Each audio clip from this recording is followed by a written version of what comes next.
So welcome to the next edition of the Punk CX podcast. Today we're going to do something really different. And this is sort of like part two of the launch of something I've been calling my Secret Squirrel Club, because I've been gathering some people from around the world to work on a project kind of with me. Now, you all know that I published Punk CX, the name of the podcast. The book looks like this. The yellow cover where the kind of thing is with the pink bit in the middle is a nod to the Sex Pistols' Nevermind the Bollocks album back in the 70s. I did that back in 2019. What was interesting, I published it, and then in 2020 the world changed, right? And a whole bunch of things kind of happened. And we've gone through sort of like 20 months or so of that. And we've seen all sorts of things kind of happen, and it made me think quite deeply about kind of what's going on and how experience is developing. And it seemed to me that we're talking about customer experience, but actually experience is becoming this thing, this massive domain. There's customer experience and there's employee experience, and there's all these different things. And I just thought about it, it's like, actually, are we being reductive when we think about customer experiences, or experience just going, it's customer experience, or should we be talking about experience more broadly? Because we talk about market leadership, we talk about brand leadership, we talk about technological leadership, talk about all these different sort of things, but we actually don't really talk about experience leadership. And that, I thought to myself, I thought that's really, really interesting. So I started thinking about it, and we fold in the customer experience, employee experience, sort of the stakeholder experience, the experience of the leader, and yada, yada, yada, then you get this kind of like really interesting collage. And so I started to think about, what does experience leadership look like? What would it take to deliver that? And what would be the domains in that? So we started to put together a new book, and it's called Punk XL. And the XL stands for Experience Leadership. And we've been put together a whole bunch of tracks like we've done on Punk CX. They explore these different domains, and it starts with the individual, then goes to the team, and then the organization, and then to customers, and then beyond. It's like almost a series of concentric rings. And I've assembled a bunch of people to help me explore that, which I'm delighted to say that have been brilliant, utterly brilliant. They're not all here. They couldn't all be here because other things kind of come up, and I'll introduce them to them in a minute. But also the other beautiful thing about this, we put this together, it's going to look like this. So it becomes like a cousin to this, like this, which is awesome. And because of its collaborative nature, we've decided to do it all for charity. And we're going to support these people, Médecins Sans Frontières, or Doctors Without Borders. And the reason being, I think, is just for me to, we doff our caps to the work that they do, the things that we've gone through in the last 20 months, the things that we're still going through, and the things that many of us will continue to go through in the coming months, if not beyond. I think they're a wonderful organization, and it's a worthy cause. So first of all, thank you to anybody who buys the book, and that's your first plug, buy the book. It's coming out December the 6th, because it's going to go to a good cause. But first of all, before we get into any more of that, let me introduce to you some of the artists that I've assembled that's going to help me with this book. And I'm going to start with, we're going to go around the world, ladies and gentlemen. I'm going to start with Sandra Dezuza. She's can I say a heroine of mine? I don't know. She's ace. She's kind of in the Colombia, Sri Lanka. So hi, Sandra, and welcome to the podcast. I just want to ask you, can you introduce yourself a little bit and tell us about why you got involved in this harebrained scheme? All right. So, wonderful to be here. Finally meet with all the rest of the artists on this gig. Why did so I've been in customer experience or customer service management all my life, and that's about 33 years of my career. I don't really know anything else because it's always been in service, and loved it enough to stay on. When I first joined the service industry, it was purely because I was like, 19, 20-year-old who just wanted to make free phone calls, never wanted to pay for my phone calls. So I joined the mobile phone industry purely for that, because I was always hanging on the phone. I'm always talking. And my parents were not thrilled that they had to pay my telephone bills. They were also annoyed with me because they couldn't ever get a call in because I was always hanging on the phones. And so that was my motivation for joining.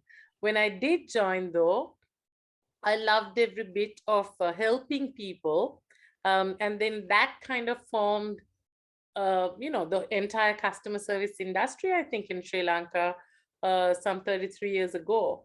And I've sort of been in it, loved it. It's so challenging, so demanding, so interesting, like never a dull moment. And because of that, I've just stayed right through, and I'm loving where I am. 33 years later, I just feel like there's so much more to do. The work is never done. And right now, I think it's the best time ever, because when I think back to decades ago, I felt like pretty much alone in the game. But now I just feel like everyone across the world is so excited, finds experience and service experience, really, particularly in these times, in the COVID times. It's been more important than ever before. So that's really me. Um, uh, and why did I join? Adrian, thanks for the nice things you said about me. I've always felt, though we've never really met in person, I've always felt like, you are so much like me at heart. You've got the passion, the fire for our craft, right? And I kind of thought this was a different way, a very exciting way of kind of presenting what we like and what we want to show to the world, and the importance about experience leadership. And also it's kind of really cool because it's presented in a way like, I've always wanted to sing. If I wasn't in customer experience, I would have been an entertainer, right? I would have been singing and dancing. I would have been, with a band, perhaps recording my own albums. So, what better than that?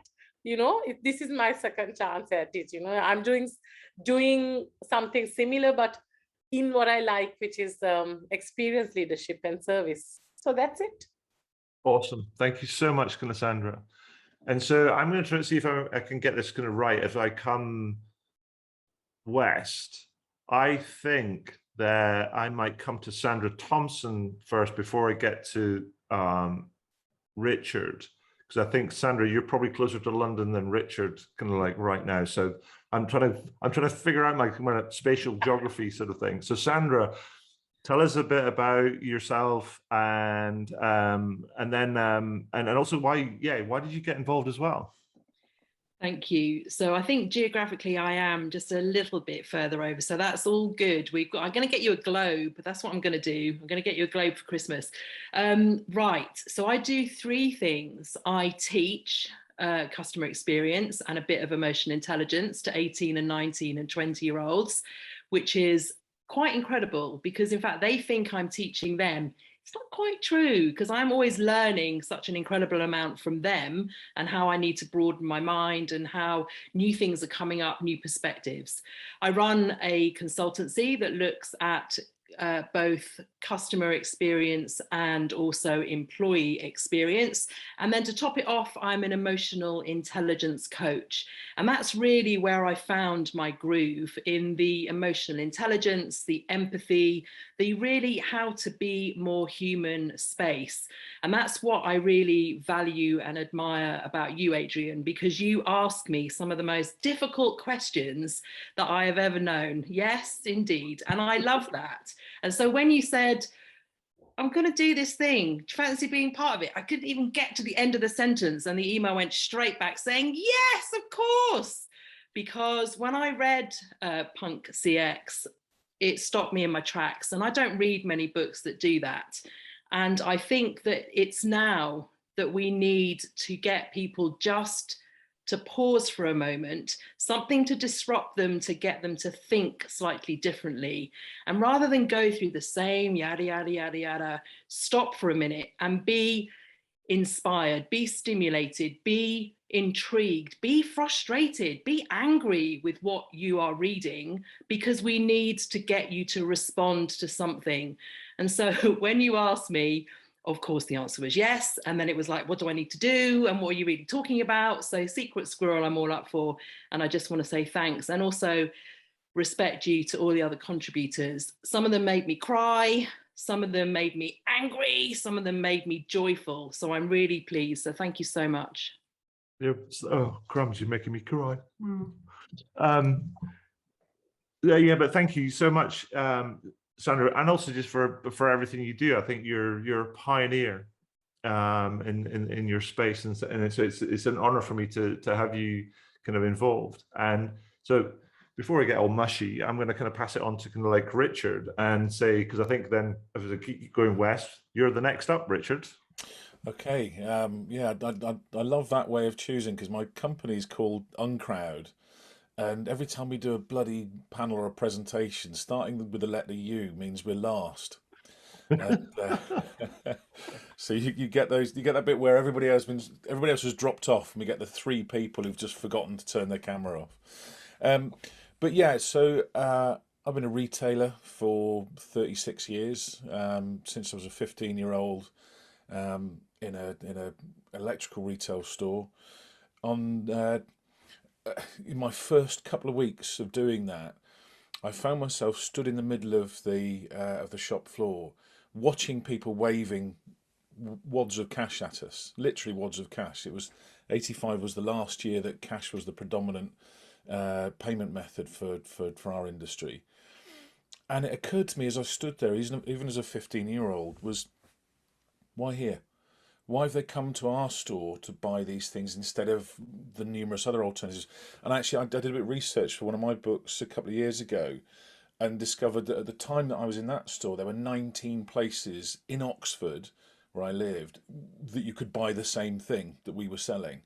So why were these people coming to us? And that's been a lifelong obsession since then, to try and understand, what is it about experience? What is it about the way we treat the lifeblood of our businesses, our customers, that makes them choose us instead of choosing somebody else?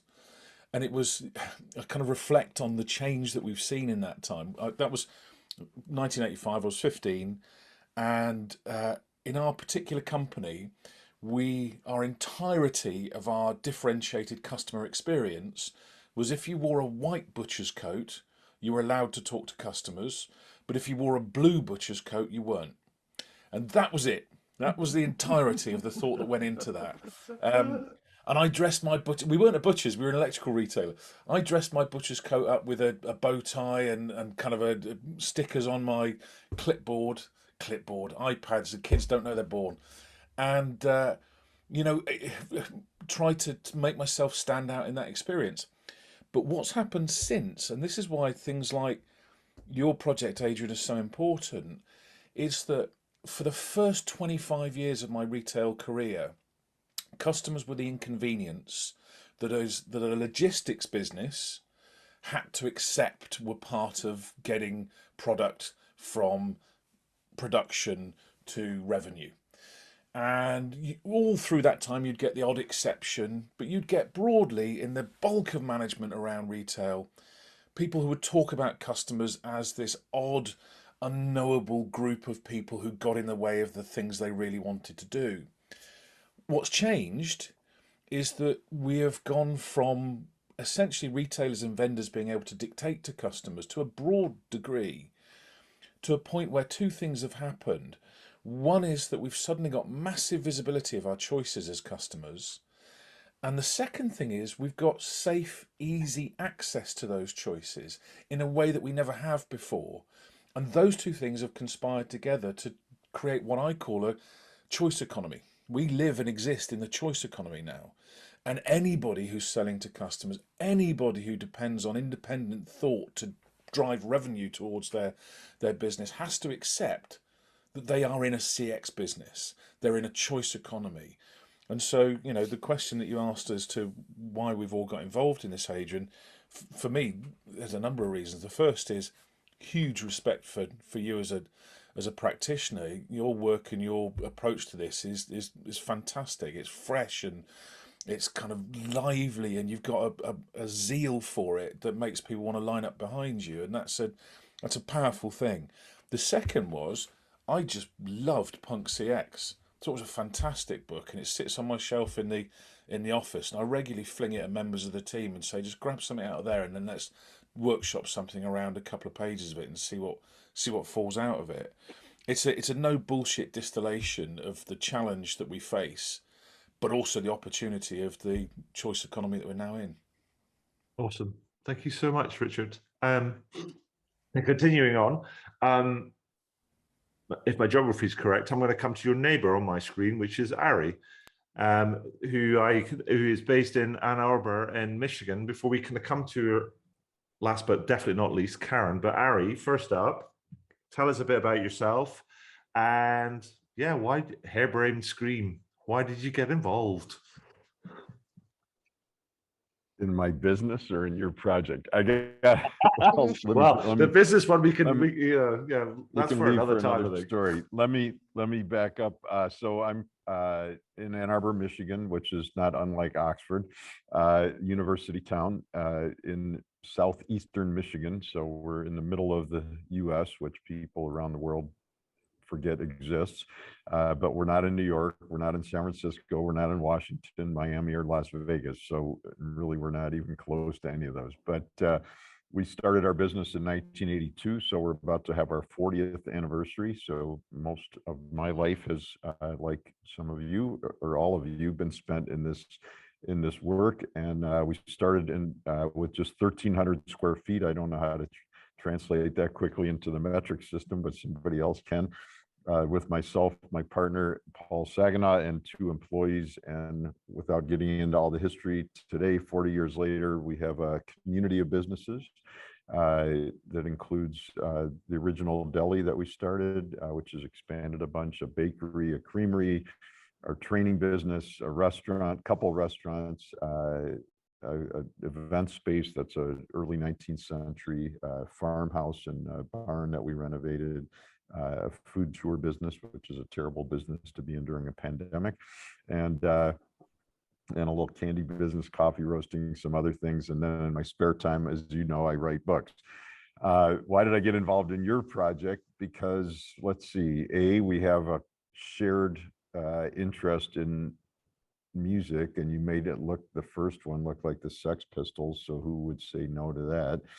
And then we have a shared interest in anarchism, and I know John Lydon says now he only picked anarchy in the UK because it rhymed, but nevertheless, I had interest in anarchism for real, and I've worked hard to talk about the application of anarchism to progressive business. And I write a lot of words, which is fine, and you write in shorter form, which is also good because different people want to learn in different ways. And I love the way you put the books together, and I love the way this one looks, and just cool to be in there with all those references to great people like the ones on this call right now, and all those great musicians that you referenced. So, and then you clipped it out so it looks like the Sex Pistols. I mean, what more could I really want? Brilliant, thank you, Ari. And then Karen, to finish off our collective kind of just on this call today, tell us a bit about yourself, and because you're calling in from so we've reached our end of our journey, as it were, on this call. You're calling from San Francisco, so tell us about kind of yourself, and also kind of why you got involved as well. Absolutely. Hi, I'm Karen John Madsen. I'm the author of Culture Your Culture, Innovating Experiences at Work. I'm the founder of a future of work platform called A New HR. I'm an instructor at Stanford University's Continuing Studies program, and I'm an executive coach and consultant of my own firm. It's called Co-Design of Work Experience. So I spend most of my time coaching and developing leadership, enabling organizations to leverage culture, employee experience, and DEI I spend my time aligning people with strategy for results and driving change management and transformation. So like others here, my passions for this work has been lifelong. Growing up as a person of color and daughter of immigrants, those came with certain experiences here in the US, and that made me wonder why things were the way they were, or that they continue to be. And for me, that was culture with a capital C, as I call it. Now, as for why I agreed to be involved, career-wise, I grew up in HR, where I didn't have a choice who I worked with or supported. And one of the promises I made to myself when I went independent was to spend time with those I wanted to work with. And of course, Adrian was one of those people. And we met for the first time recording a podcast episode. And we connected right away as people and as experts in experience design in all different ways. And so it was pretty much an instant connection, Adrian, wouldn't you say? Yeah. And, let me just tell you how honored I was to be invited to this project and how thankful and I am for being a part of this pretty cool group here. I'm just listening to what everyone shared in their stories, and I'm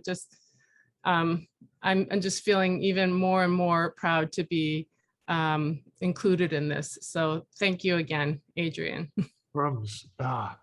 Stop it. I mean, I'm literally going to start leaking in a minute. I really am.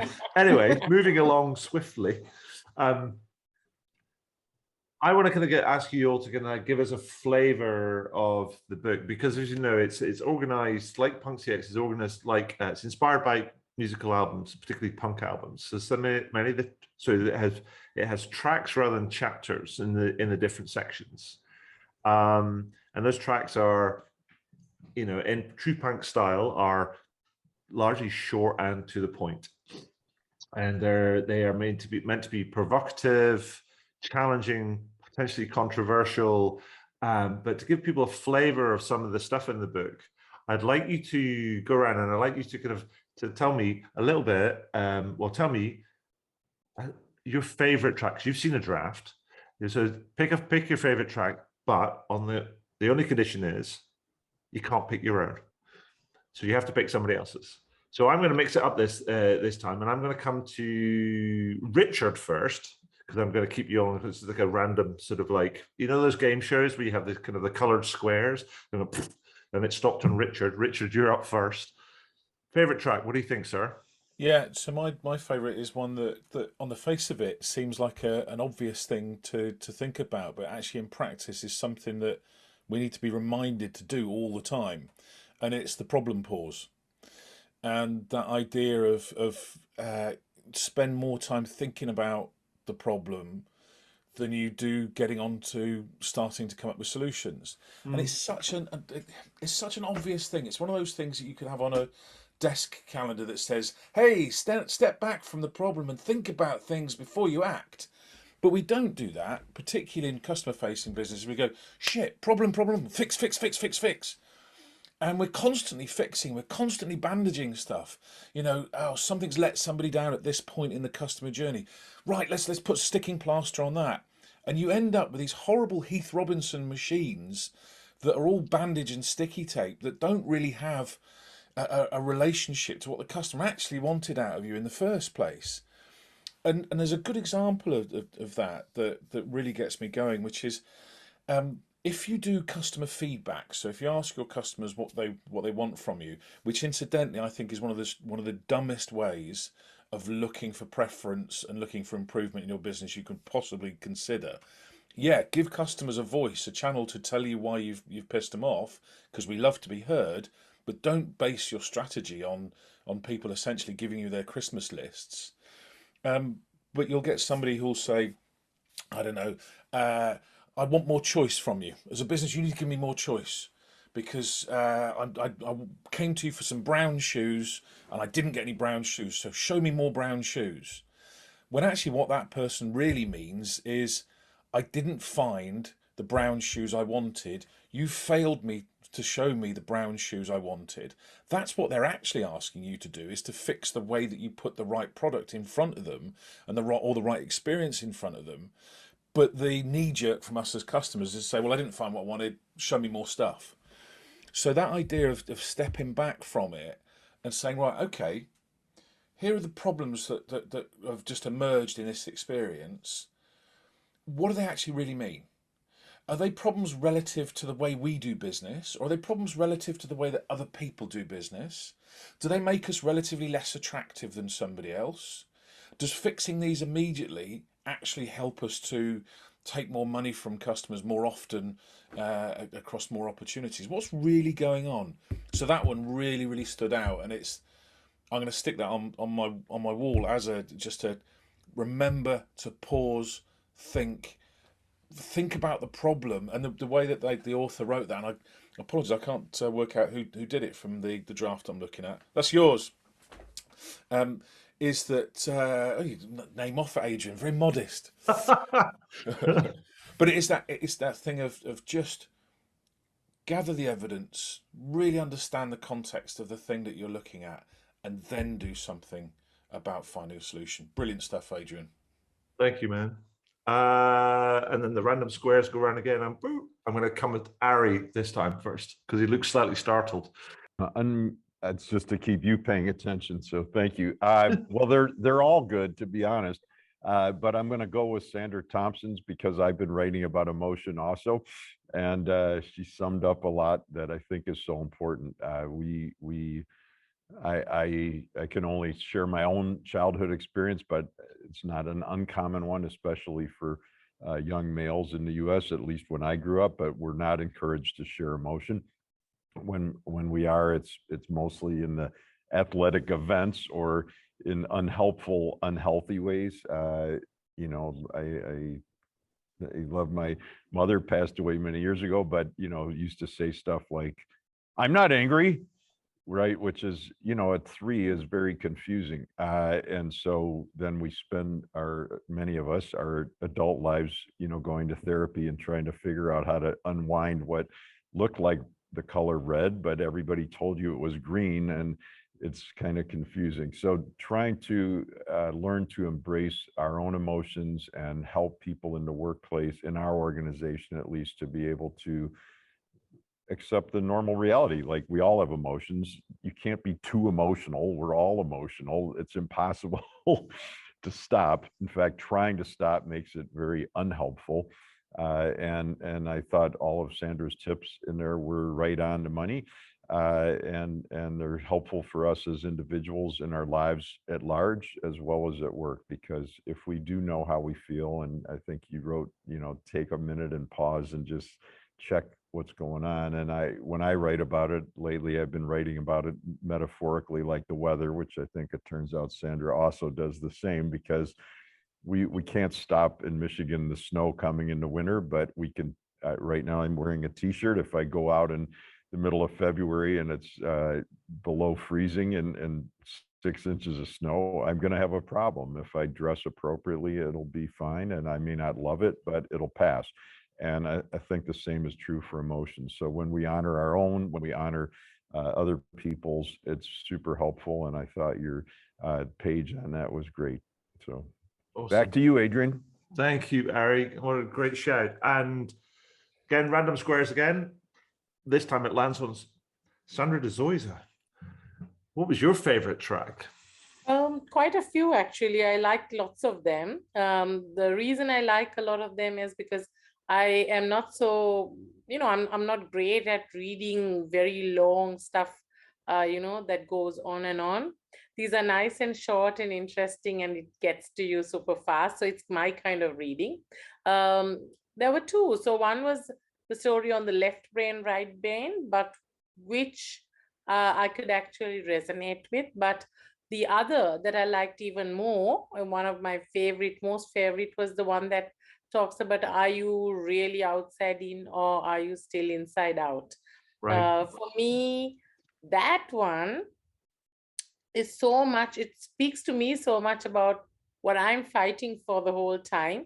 I'm always telling everyone and trying to make everyone understand that it is not good enough to say you're customer centric and use all the jargon. but are you sincerely, absolutely sincerely, someone who is designing everything that goes out to a customer, and viewing everything from the customer's point of view, from outside in? And very often, I think, frankly, everyone would say in most businesses, we're all still about inside out, and we organize ourselves mostly, from the inside out, to take care of our stakeholders, our management, our businesses, and so on. And really, we profess to be doing our customers great, but actually we're trying to help ourselves and serve ourselves the most, and not really serve our customers. So I'm a huge advocate for, outside in versus inside out. And that's really the reason why the story really resonates well with me. There was something about, from Professor John Seddon, I think. Yeah.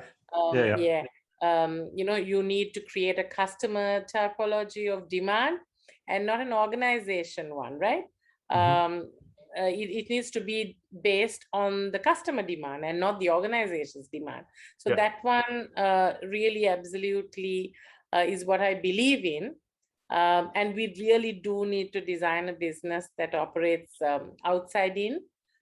So yeah, that's the one that I kind of like the most. And especially now that we are in, we pay a lot more attention to design, and everyone's all about UI, UX and design and customer journeys, and organizing customer journeys. It's really gives us the most opportunity to start redesigning our customer processes and our businesses to really be outside in. And especially because of the fact that I agree too that right now what's absolutely most important in life, dealing with other human beings, is empathy. If you can't be a business, and if you can't be a set of people within the organization that can walk in the customer's shoes, that can understand the other person, right? There's always a service provider, there's always a customer. And all of us in our lives are often customers every single day of something, of some service. And when the roles reverse, how do you want to be treated? And how do you want other people to look at you, treat you, to figure out what's going on in your head, to really understand and to be able to serve your need in the hour of need or at the point of need? And that immediately when the roles reverse and you are the service provider and the rest of the guys are your customers, you need to be feeling the same way. So for me, that is my favorite for that reason, Adrian. Perfect. Thank you, Sandra. That's awesome. So random buttons, 2 left. Karen, I'm going to come to you next. All right. Well, I will also admit that it was hard to pick just one. So I'm hoping that in the brief amount of time, I can just share my favorite tracks in very quick succession, if that's okay. Okay. So the first is exposure hours, which challenges us to think about how much time we actually spend with our stakeholders. And that kind of points to the empathy that Sandra was just talking about. The other 3 elevate what are typically marginalized perspectives. So I loved the leadership lessons from motherhood. Being a mother later in life myself, it really resonated with me. The value of workers with disabilities, and the piece that emphasizes thinking globally and acting locally.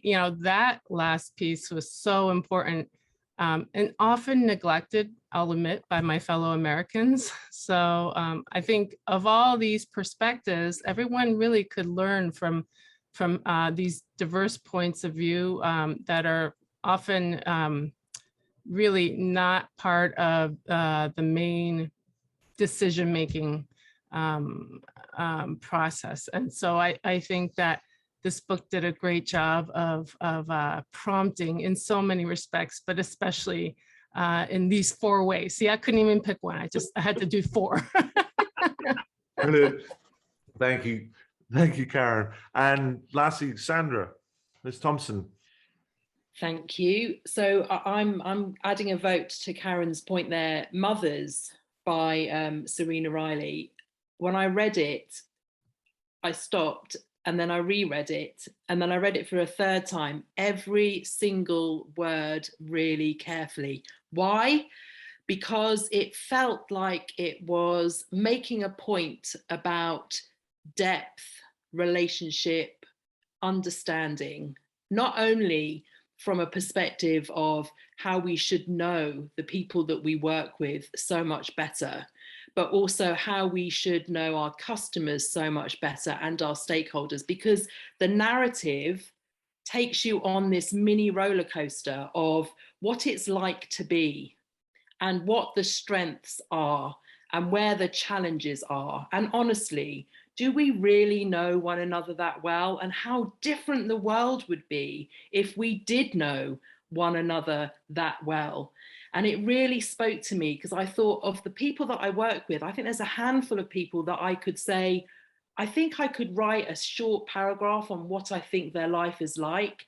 And I know that those people have a closer emotional connection with me as a consequence. So I read that and I felt moved and I felt inspired and I felt that this is the one thing. So in a similar way to Richard, that's going on my wall because it's going to be a reminder to ask great questions and if the person is willing to find out a little bit more so that I know what to do and I can be receptive and I can be of service.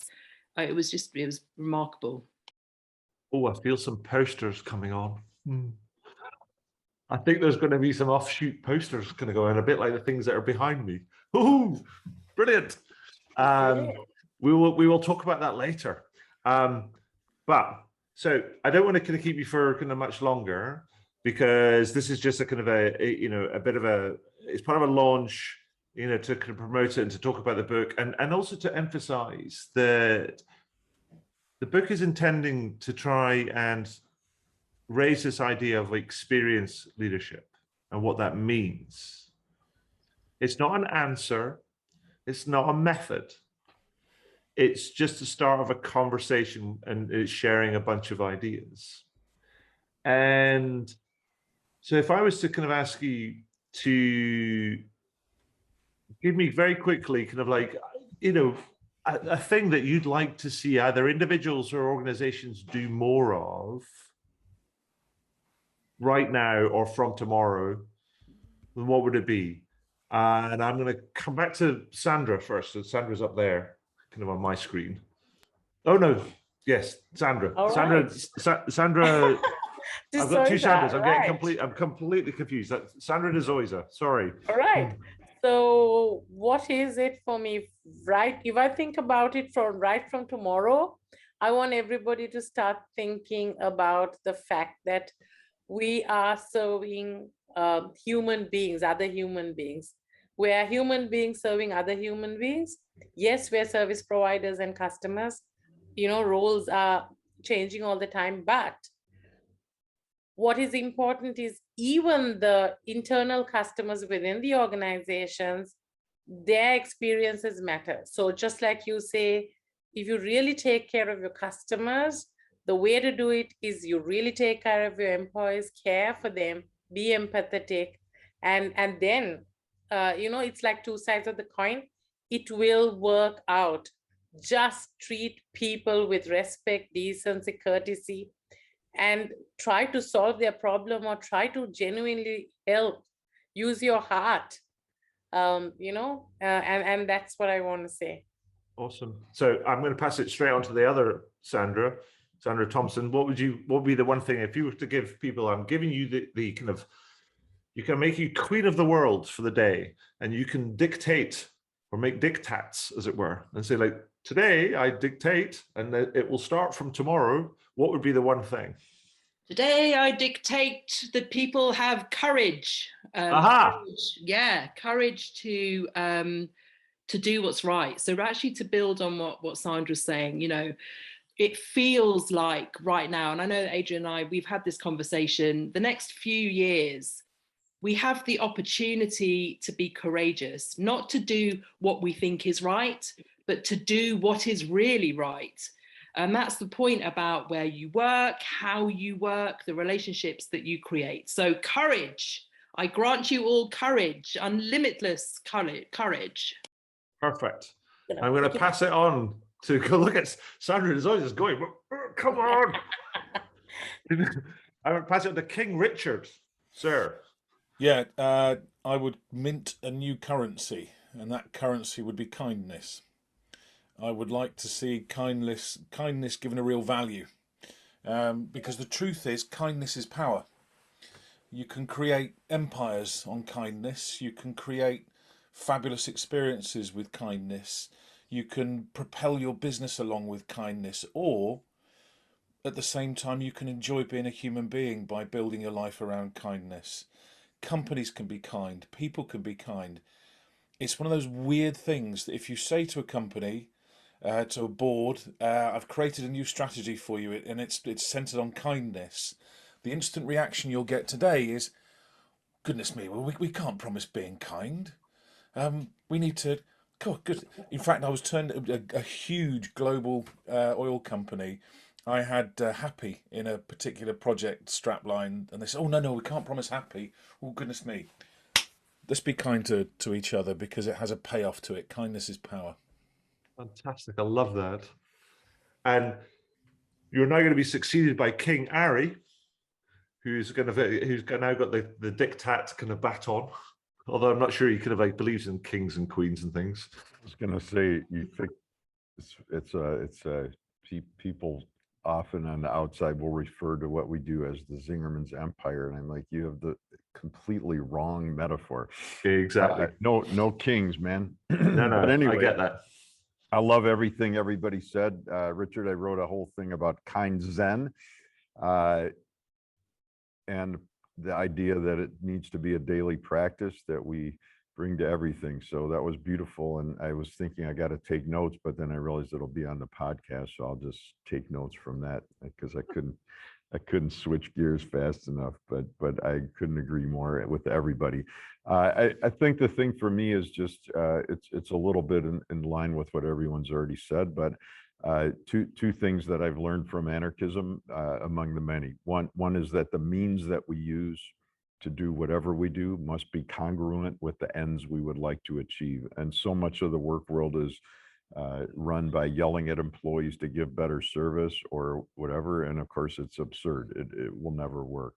And the other is just to remember that, yes, there's a global world, and yes, we're on Zoom, and we're everywhere from Sri Lanka to the US right now. And at the same time, though, the changes are completely local like me.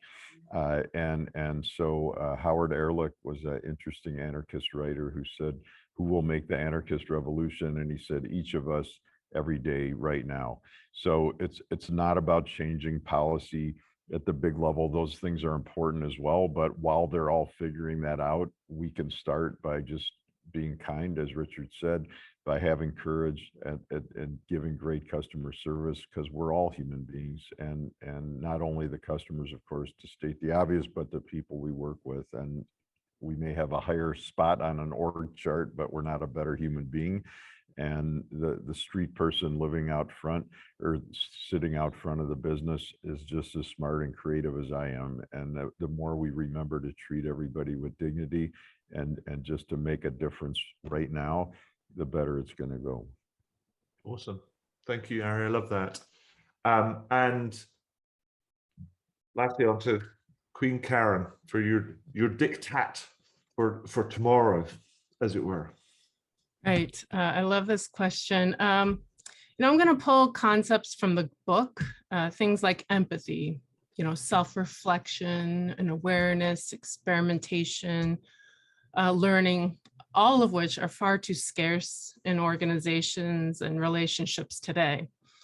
I really don't think it's a capability issue, because these are things that are hard coded in our human nature. It's been a choice. So my dictate is actually, I'll implore, let's just say, I'm asking people to choose, and to choose these, because they are essentially what makes the difference when we talk about experience. And so that's my dictate. Fantastic. Thank you so much. And I couldn't agree with you all kind of like more. So thank you to Karen, to Ari, to Richard, to Sandra and Sandra for this. Now, I want to finish before we kind of like press stop. I want to finish on doing a bit of a fun thing. Might be a bit of a strange thing. It might work on video, it might not work on video, but I need to talk you through this so at least people who are listening on audio can try and be running along, listen to the podcast and go, how does that work? Kind of on audio.